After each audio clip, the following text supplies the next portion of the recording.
Iwewe ndakunzwira tsitsi. Wangu Prophet. Imari ipi yakashayikwa? Kwakashayikwa 2000. Ndiani? Yange iri ya daddy kunovaka kumusha. Your father? Yes. So mari yange inani? Yange ichichengetwa mumba na mama. Na mama? Wangu Prophet. Pauri kuti mama kudai ndiri kubva ndaoneswa kaine vanhu vari pa namo zvichiita kunge mai vako ndo vari kuchema. Mama vangu vakashaya daddy vakabva vasorora vamwe mama. Ndo vandogara navo. Maitiro uri kuti vamwe mama ari kundinakidza. Dai kwanga kuri kunza vamwe mama varipo vari kukutorose mwana. Zvazvakanaka. Because ndiri kuoneswa nini baba vako vari kuda kutouya nokuti vanoshandira kunze. Am I correct? But baba vako vari kuda kuuya vakatokupromisa kuti vari kuda kukudzinga nekuti pamba apa pane zvimwe zvinhu zviri kushayikwa but unenge uchingonzi ndiwe. Izvozvi ndiri kuoneswa in the realm of the spirit paine nyaya dzimwe dziri kuitika dzakawanda dziri beyond. Bandoda kuti ndikubatsire nezita raJesu. Nekuti vacho vauri kuti mama apa ndiri kurifeya kuna stepmother vauri kugara nawo havazi kukuda ipapo.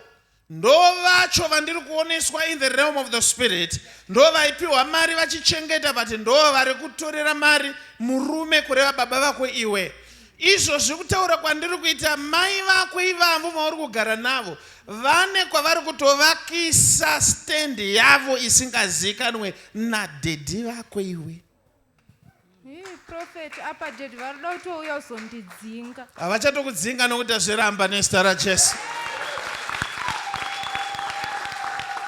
Kana baba vako vauya vakaramba vachitaura nyaya yekudzinga, ndine zvinhu 2 zvandoda kuti uite. Number 1, kuuya navo pano. Kana varamba kuuya navo, ndoda kuti uvati zvanzi nemuprofita, endai pamusoro pewardrobe. Pane monarch iripo bedroom mavo ye black. Ndo mune marisitsi ese ecooperative imomo. Ndavapa V11.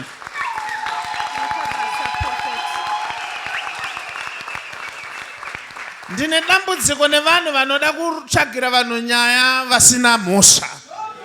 Ndine vanhu vekuti indofunga kuti kana ukada munhu aine mwana wake ibva wada nemwana wacho ka kunoda kuvengerei mwana wemumwe munhu iwe uri mumwe mudzimai akabereka. Kodai ari wako mwana ari kuvengwa wainzwa sei? Haisi mhosva kufirwa nevabereki. Dai Mwari achengetedza nherera dzese nezita raJesu. But hatingati nherera ava ndaamai vari kuita udyire. Ndosaka ndaita hasha dzekuexposa zvese nezita raJesu. As I'm talking to you right now, pane zvisinu zvaakuda kunoitika.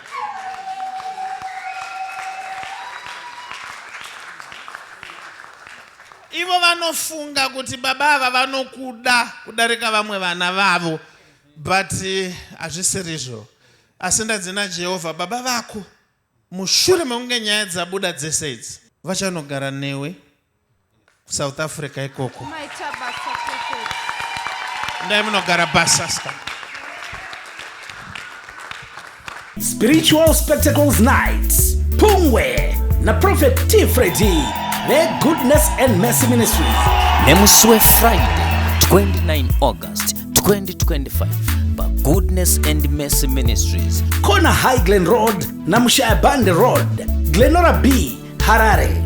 Mudzana kuti munhu wese ari kukokwa ku Spiritual Spectacles Night kubva nengwa dza 9 manheru kusvika kwaedza iPungwe. neMastepmother Friday, 29 August 2025 tina Prophet T Freddy pa Spiritual Spectacles Night iPungwe. Kuti munzwe zvizere, fonai pa 0712 528 094 kana pa 0778 059 270. Prophet T Freddy vanoti hazvibvumidzwe kuti paitike chinhu chisina kumbobvira chakaprofitwa.